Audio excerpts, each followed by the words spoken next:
I know, it's been a while, but I'm going to make it worth it. I'm going to make it worth it. Trust me. Joe, Decks and Drafts, and today we're talking about my girl Azalea. Now, I know the last video, or like 2 videos ago, I ended up doing a brew and a brew for Azalea Blitz, and a lot of people were talking about, well, what about Azalea Constructed? Recently voted the D tier, the only D tier worst class for Classic Constructed, Azalea.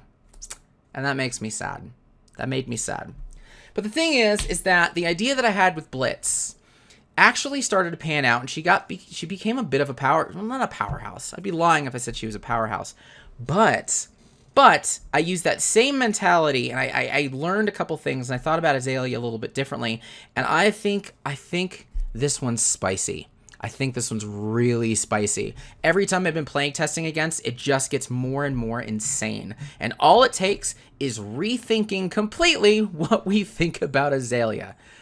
Okay, so maybe not all it takes, but there's stuff to be talked about here. Anyway, so I'm going to do a little bit more brew and a brew. Azalea Classic Constructed. I'll show you the deck that I've built. And kind of my minimum viable product, so I haven't figured out sideboard and stuff like that yet, but I'll show you the idea and how it's been playing out. But before we do that, of course, there's gotta be beer. Has to be beer today. I think this is great. The Brewer's Test Kitchen. I think that's what we're doing. This is the Brewer's Test Kitchen, right? Galaxy Dry Hopped Pineapple Ginger Sour from Left Hand. I don't even know if that sounds good. I have no clue. No damn clue. But we're going to try it out. Anyway, as far as the beer, or the glass, Bent Brewstillery from Roseville, Montana. If you know, if Roseville, Montana sounds familiar to like 2 of you, it's because it's the home office of Fantasy Flight Games, and I used to go there for Netrunner tournaments. So that was pretty cool. And it was great to go to a brewery out there. But anyway, while I pour this, I'll figure I'd give you a quick life update. It has been like 2 weeks since I've done a video. Life's been real busy. Nothing bad. Nothing bad. I started a new job. And it's a job I'm super excited about. And I wanted to devote some time to that. I wanted to make sure that went well. So I just didn't get a lot of time with this. Also, some stuff outside. I did a bunch of events for Flesh and Blood. They blew up. They went insane. I had 22 people at a Learn to Play event that I was expecting like 7.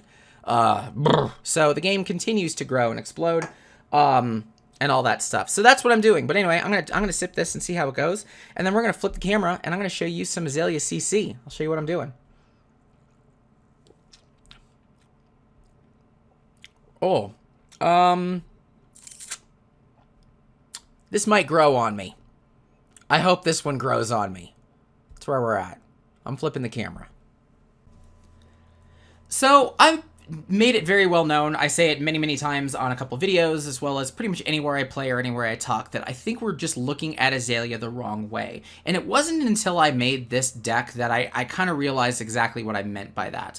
So here's what I'm going to start with before I actually go into the tech. We look at Azalea, and let's look at Azalea's effect really quick. So I'll just bring this up to the camera here. Once per turn action as a 0, put a card from your arsenal on the bottom of your deck. If you do, put the top card of your deck face up into your arsenal. If it's an arrow card, it gains Dominate until end of turn, then go again. Now, with this card, a lot of the builds that I see in a lot of the ways we talk about Azalea is we look at that last effect. We look at that, if it's an arrow card, it gains Dominate until the end of the turn, and then you go again. And that's where too many people think her power is. But I'm pretty convinced, now that I've built this, that is actually a luxury. But what is actually happening, rethink about the deck, rethink about the text for just a sec. Think about what is actually happening. You are replacing your arsenal with the top card from your deck, and then you get access to that card. If that card happens to be an arrow, it gets an extra effect, but you're getting access to the top card of the deck. And Azalea is all about stacking the top card of the deck. So why are we focused so heavily on it being an arrow? It's nice to have an arrow, but then you can do a lot more with that. But then you take a look at the Death Dealer, and I'm using the Death Dealer for this one. I like it substantially more than I like the Redliner.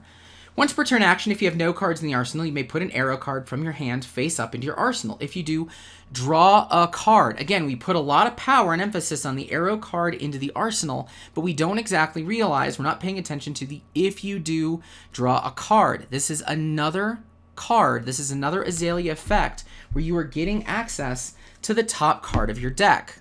So, how do you put emphasis on stacking the top card of the deck? And that's kind of what I built this Azalea around. Not just filling up with arrows, but building it up with bomb cards that are absolutely obnoxious, as well as trying to make it so that way that arrow, that dominate, this cool effect, is kind of not the only thing that you rely on.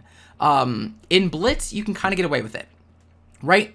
If I fire 3-4 superpowered arrows with dominates, I'm probably going to be able to pull off 20 damage. But doing that to 40, that's not a thing that works. My Blitz deck, making everything 3, no, that just didn't work at all. That didn't do anything. I couldn't sustain enough pressure without a lot of good RNG. And that's just pointless. That's a good way to lose. That's why she's D tier. And by the end of the day, I'm swinging for maybe 8 with Dominate with a pump. That's not terrible in Classic Constructed, especially given how much I have to do to get that in. So I emphasized on not just the arrows, but a whole heck of a lot of other cards that get go again that let her try to swing wide, but if she wants to, if she can, swing super tall, as well as respecting that this effect, that both of these effects, in fact, give me access to the top card. That's all I care about. It being an arrow is neat if I can make it happen, but getting access to the top card is what's important. So, let's show you the deck. Remember, this is minimum viable product. I haven't worked out sideboard yet, so bear with me. Also, I'm trying to make that beer work. It's getting a little better. A little better. Anyway, it's the same setup as the Blitz, if you remember the Blitz. Snapdragon Stalers, Fiendl's Tunic, Hope Merchant's Hood, and Bullseye Bracers. Again, I'm going to continue to push how little I care about the Skullbone Crosswrap. I can stack the deck plenty. I don't need to opt. I'm fine without it. So, granted, I will when I can, but yeah. Also, it leaves open a couple slots for extra armor, for extra sideboard. These two are kind of easy to maneuver if I want to do like an Arcanite Skullcap or something like that. Anyway, same as the Blitz. So, Hope Merchant's Hood, free mulligan, gives an attack action with 1 or less go again. Most of these are going to be. Most of the cards in the deck are going to be. Tunic for the free resource. Bullseye Bracers for the arsenal. Arrow if necessary. So that's that. Azalea, Death Dealer. I'm always a fan of Death Dealer. My issue, as I've mentioned multiple times, is Azalea runs out of gas too fast. Death Dealer gives you a little bit more room to work. They give you that extra card. I'm not spending too much pitching. I don't know why people are ignoring pitch with Azalea. It's just, it doesn't work, guys. It doesn't work. So anyway, that's Azalea. That's your Death Dealer. That's what we got. We're going to put her in the corner. All right, let's talk about the arrows real quick. The arrows. That's it. That's 15 arrows. That's the deck. That's all you get. You might be thinking, well, that seems bad because Azalea's effect is all about using the arrows, right? No, remember, reread her. It's getting access to the top card of the deck. That's what I'm trying to put my focus and emphasis on. So as far as the arrow suite is concerned, I'll show you how this works. It's 2 endless arrows. I tried 3. If this pops, it pops and it's insane, but I only need 1 arrow. I don't want to spend the entire game trying to get this to hit because then I'm going to lose. So this is kind of a luxury that's cool if it happens, and it's really annoying even if I get to pop it off once. Sleep Darts. Sleep Darts, real good. Let's get into 1 red, 2 blues. I don't care too much about the Sleep Darts because they're circumstantial based on the hero that I'm after. They're amazing depending on the hero, but if not, honestly, I like having the pitch. It's great to have the pitch. So, Sleep Darts. Sikkim Shot. I put a lot of emphasis into Sikkim Shot. I actually have 5 in here because I like the idea of Azalea going wide and constantly being able to do things. I like the idea of this arrow being one that fires, a whole bunch of other crap happens, and then when you think you're done, then you pop in with a red in the ledger. Then you've got to deal with that. I like the idea of the go wide and then hit with an arrow at the end. It's kind of why I call this the Legolas build, by the way. I'm calling this the Legolas build because you do a bunch of crap and then it's an arrow. It's Legolas beats the crap out of anybody with his fisticuffs, and then as he backs away, arrow to the face, to the heart, to the chest, to the balls, to the everything. But I like Sick'em Shot for being able to do it over and over. 3 reds, yellow, and a blue. That blue is really just for pitch, getting a lot of access to pitch. I like the idea of only having to pitch 1 card to do everything I want to do in my turn. And if I don't need it, hey, I have an arrow. And I have an arrow that lets me actually use the Death Dealer effect. I don't mind pitching something to get a Sick'em Shot in. I'm going to probably rotate with the top card of the deck anyway, so I don't really care that this is blue. I'm probably not going to fire it, but I am going to use it to get the Death Dealer to activate. So there's benefits. I get benefits. Last ones, you can guess. Pretty easy to guess. 3 red in the ledgers, because duh. 1 action, great. 2 remorseless, because I only have 2 remorseless. I don't even know if I would put a 3rd in here, honestly. Because I like the deck where it's at. But anyway, 2 remorseless. If it hits, every action they play, every action card they play costs them a life. Pretty solid. Pretty cool. Anyway, but that's it. 15 arrows. 15 arrows. And you're like, how do you get 15 arrows? How do you do sustained pressure? How do you get red in the ledger if you're just using 15 arrows? Like, this is 3 cards. This is, you're doomed for failure, right? No. No. So let's talk about the rest. I'm going to have a sip.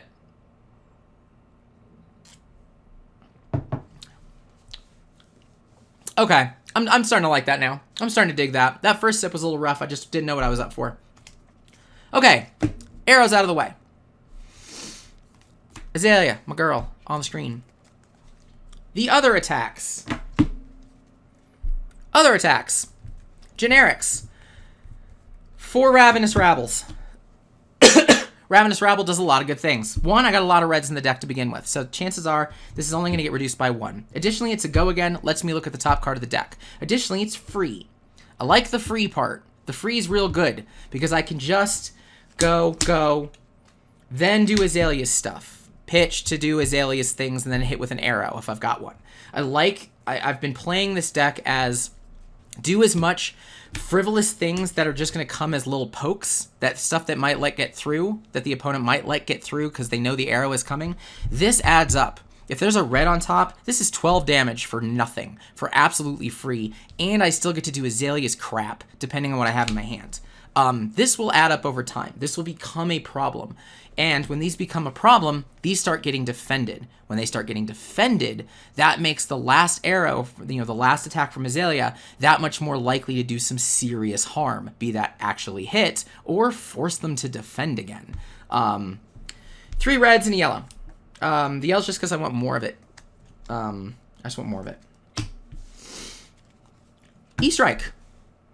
Love E-Strike. We're going to talk more about E-Strike when I talk about the beauty of the deck, because again, this is one of those fun little bombs that surprises. But I love, again, the idea of I'm going to E-Strike for 5 and go again, do some more crap, and then fire an arrow after all of that, and I'm paying nothing for this. So it's kind of taking my old Cadvane's Cheerios idea and just bringing it into Classic Constructed, but then it's ending with Azalea. That was part of the motivation. I like E-Strike. I like it for a much bigger reason that you're going to find out here in a moment. 2, Snatch. Snatch is going to be kind of funny. We'll talk about why I like this card when I get to some of the other cards in the deck. There's a lot of synergy, by the way. If it hits, draw a card. Swings for 4. This is a great kind of final. All right, I did a whole bunch of stuff. Now my last thing is going to be a Snatch. If it hits, I get to draw a card. That probably goes in the arsenal. Awesome. Good way to end a turn. Seek Horizon. I only have 1 of because I'm kind of playing with the idea, but this is a good kind of setup card. Remember, it's access to the top card of the deck. So I want to Seek Horizon. Let's get red in the ledger. We're going to say, we'll pretend I've got something in the arsenal. We'll just say this is my hand. That's fine. That's a hand. Really easy to just go, okay, I'm going to Seek Horizon, and I'm going to put a red in the ledger on top of the deck to give it go again. Remember, Azalea's thing is I get access to the top card of the deck.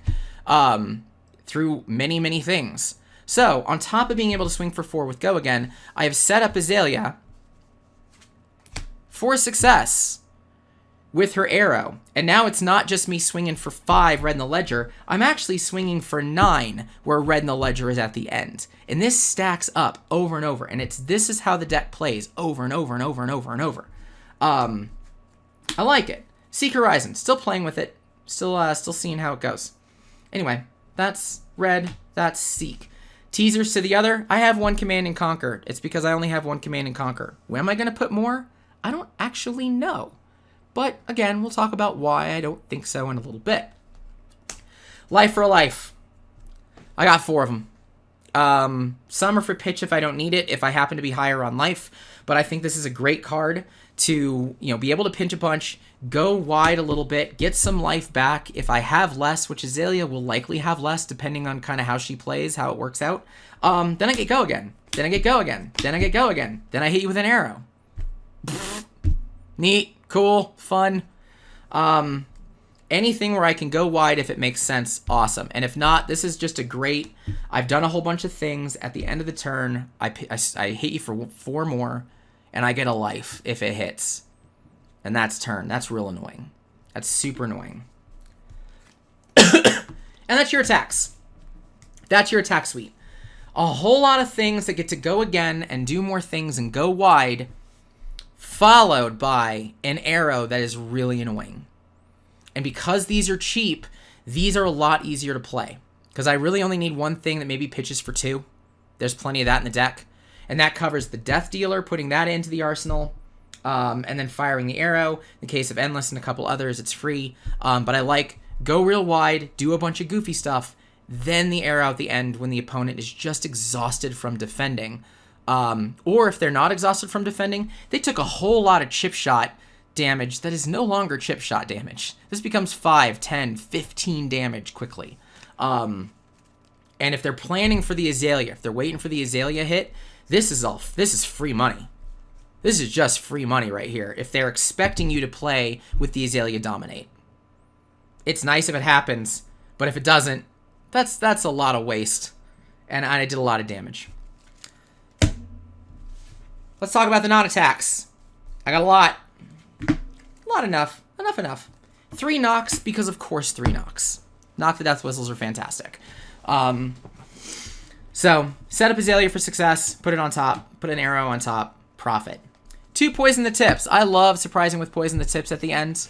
I think too many people put so much focus on trying to make the arrow the first thing they do. How much would it suck to go through this gauntlet of I took damage, and then watch me play Poison the Tips and swing for Dominate? Just like, oh great. Oh, that sucks. So on top of that, it's a good 2 pitch if I don't need it, if I don't have an arrow, if I'm not working with it.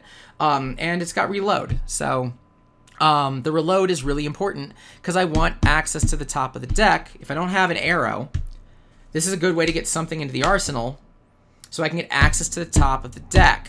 So I can use Azalea, and whatever that is, I get access to it. This matters. This is really important. This is really how the deck works. And it works really well. Poison the Tips. I've got a one-off of Increase the Tension. I'm still playing with this one. I'm not going to lie. Still figuring out how I feel about it. I will tell you that when it mattered, it did some damage. Staring Bravo in the face with Increase the Tension is funny. Because it's +3 and defense reactions can't be played from hand. This Chain Link. Sorry. No unmovable from hands. That's awesome. I like Increase the Tension. It's useful. It's functional. It's definitely not a thing that makes the deck work, but it's functional. Nimbleisms. You kidding? Next attack action with cost 1 or less you play this turn gets +3. That's every arrow. That's also Life for a Life. That's also Seek Horizon. That's also Snatch. That's also Enlightened Strike. How's Enlightened Strike for 10 sound? That sounds pretty good.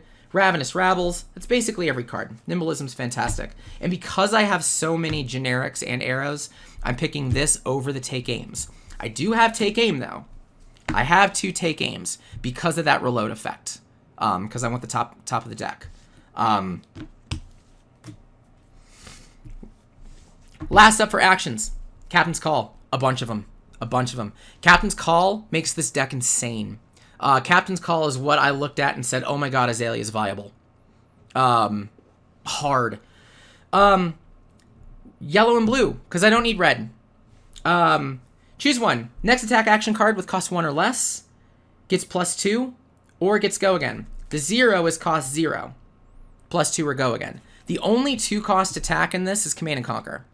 And chances are that's going to be the last thing I play. I don't need the reds. So if I don't need this, I just got a bunch of free pitch, which is great. But being able to hit you with like a red in the ledger, have you go through that crap, but give it go again ahead of time is awesome. Or if I don't need to give it go again because it's the last attack, I get to make it +2 instead. This is so versatile. It is a staple in Azalea. It's also a great way to be like, hey, I'm going to give the Endless Arrow go again instead of having to do a bunch of shenanigans. Now it has go again. You really want to block that. Love Captain's Call. Captain's Call is also great for like Snatch. So I like the idea of like, hey, I'm going to Captain's Call, Snatch gets go again. Now you really want to block it. Or else I just get to keep going. And it's free.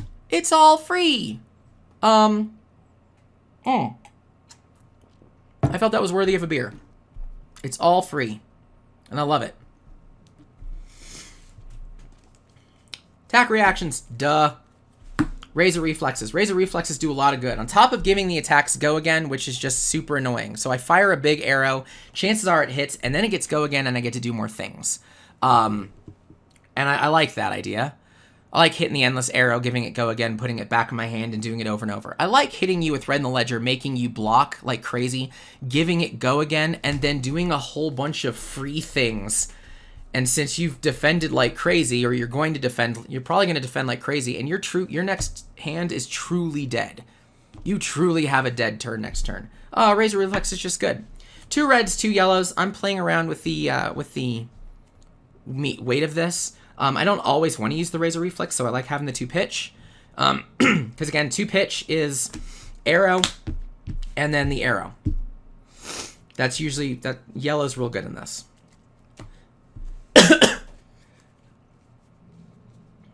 Couple take covers. Defense reactions are always good, plus it's reload. That's all I got. I do have Pitfall Trap that I plan on putting in the sideboard. I originally did Pitfall Trap. I think it's a little circumstantial. But I like Pitfall Trap because, well, it does damage, and I almost killed a guy with it. It was pretty funny. Also, Tripwire Trap is one I'm going to consider in the sideboard as well, just because it really does. It screws a lot of people up to not give them the on-hit effect if they can't pay for it. Prism effects don't go in the soul. Dorinthia doesn't get to do go again. Doesn't get to swing with her sword again. Bravo doesn't get crush abilities. Like, it's Tripwire Trap's real good, but it might be a sideboard thing. Instance. Actually, we'll get the eye out of the way. I have an eye. I'm using the eye. It's neat. There you go. And it pitches for 3. 2 Art of Wars. Still playing with this idea. Not gonna lie. But I like Art of War. I've got enough things that I can discard to get +2. I also like being able to give an attack go again, plus everything +1/+1. It's like I get both effects of the Captain's Call. I'm totally down for that. I'll do that any day of the week. More opportunities to go real wide if I need to, or if I want to go tall. The last 5 are where the deck works, or how this deck goes from obnoxious to utterly terrifying. And that's Memorial Ground. Memorial Ground, put target attack action card with cost 1 or less, or 2 or less, from your graveyard on top of your deck. So remember I talked about rethinking about Azalea from not the arrow with dominate, not being the power, but getting access to the top of the deck? Memorial Ground is how this becomes a massive issue. On top of that, Death Dealer. I get access to the top of the deck. I get to draw that card. So take a look at, I know you think of Memorial Ground, and yeah, there's some obvious synergies, right? There's obviously get red in the ledger, use Memorial Ground to put red in the ledger on top of the deck, and then use Azalea to put it in the arsenal if you can. That's a great easy synergy. That's a great way to recur these arrows over and over and over again. But let's up the ante. Because I've been doing this as well. I've been playing it this way as well. Where are you? Oh, this is way down here. I'm going to take these E-strikes. Let's get the E-strikes in here.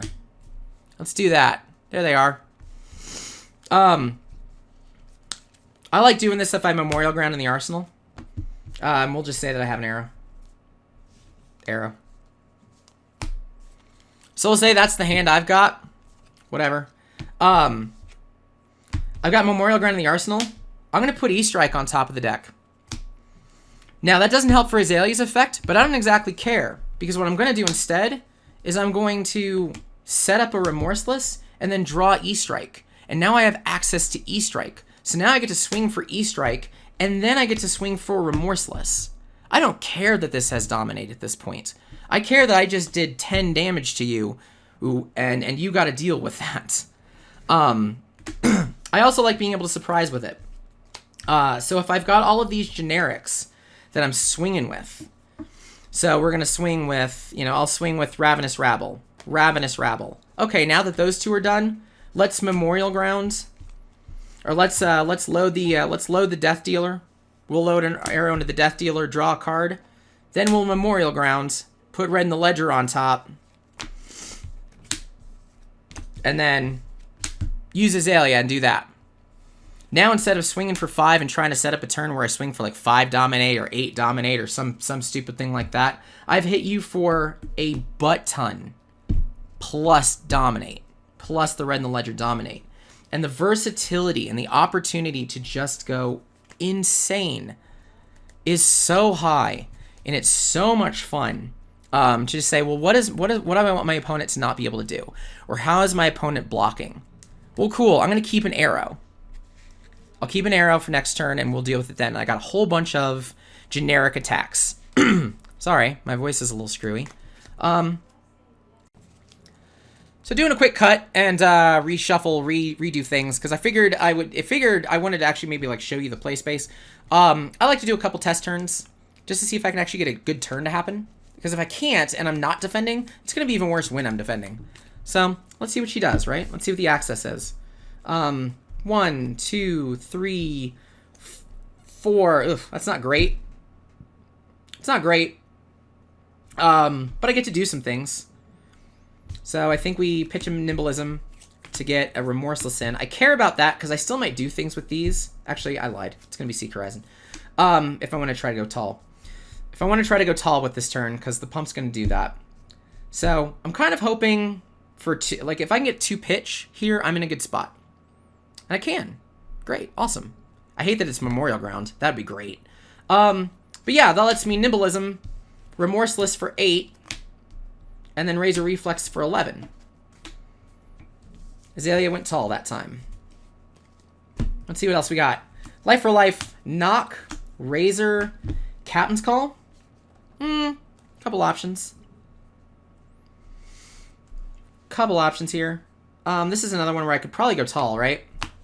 Knock. I also like the idea. I'm also trying to get Red in the Ledger and Remorseless into the graveyard as fast as possible so I can Memorial Ground them on top. So I actually don't mind this being a very early play. Chances are this won't hit. They'll probably have equipment, but that doesn't scare me because I'm going to just get access to it. So to the top of the deck, let's go ahead and put this into the bottom of the deck, just because I like the idea of Razor Reflexing it. Red in the Ledger, pitch for 2, Red in the Ledger, and then Razor Reflex for 8 with Dominates. And we move on. But again, Red in the Ledger is in the graveyard, which is super useful. This is another one of those. Knock. What else do I want? Maybe I want more access, so maybe I actually put a Remorseless in as well this time. Right? Yeah, I like the idea of doing a Remorseless.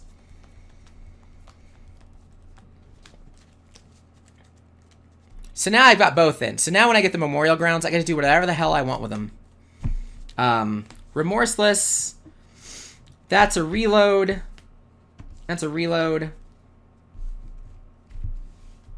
Get Remorseless. Pitch Remorseless into the arsenal. 2, 3, 4. Hey, it's my eye. That's kind of cool. And we'll say I use that because chances are I would as a defense mech.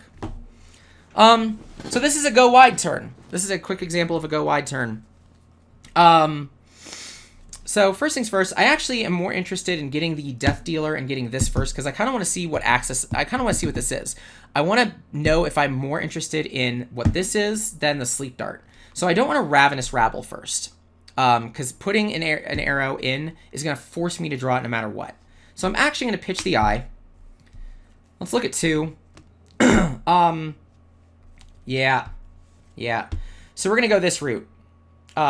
This is going to go first. This is the one I want to... Well, let's see. No. It's going to go this route. This is the one I want to draw. I don't give a shit about this. This is the one I want to draw. So that's going to be used to Death Dealer Sleep Dart. Get my Memorial Ground. That's cool. I'm happy with that. But we're not done. I've got two resources left. Ravenous Rabble, because I know that it's a red. So that's swinging for 4. Now I can Memorial Ground. Now I'm doing things. Red in the Ledger on top. We'll use it. Red in the Ledger. Watch and block. Snatch into the arsenal. So this one went a little bit wider on me. But again, you can see like the versatility. You can see like now I have access to things. Now I have access to, you know, what in the world do I want to do with half this stuff. And I like that. I dig that. I think that's a really cool mechanic. So I don't have any arrows in this hand, but that's fine. I can still do some damage. Right? So I can, let's see. I can give this go again, no matter what, and swing for 4 and see if they want to block it. We'll say they do. That's fine, because I'm still going to swing for life for life. So I'm still swinging for 8. I'm still swinging for 8. I'm happy with that. Happy with that. 2, 3, 4. Oh my god. Oh my god. So much to do. We'll say that, you know, we can... Yeah, well, whatever. We'll say we didn't use this. Whatever. They had a dead turn. Fine. That's fine.